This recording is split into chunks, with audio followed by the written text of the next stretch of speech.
Tractor road సీజన్లో CM కన్నా బిజీగా ఉంటాడు. ఏమో కొన్నిసార్లు అయితే అన్నం తింటానికి కూడా టైం ఉండదు, అట్లా ఉంటాడు.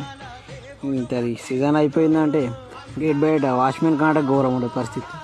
చేద్దామన్నా కూడా ట్రాక్టర్ పని దొరుకుతుంది, మళ్ళీ ఏడ గట్లుండే ట్రాక్టర్.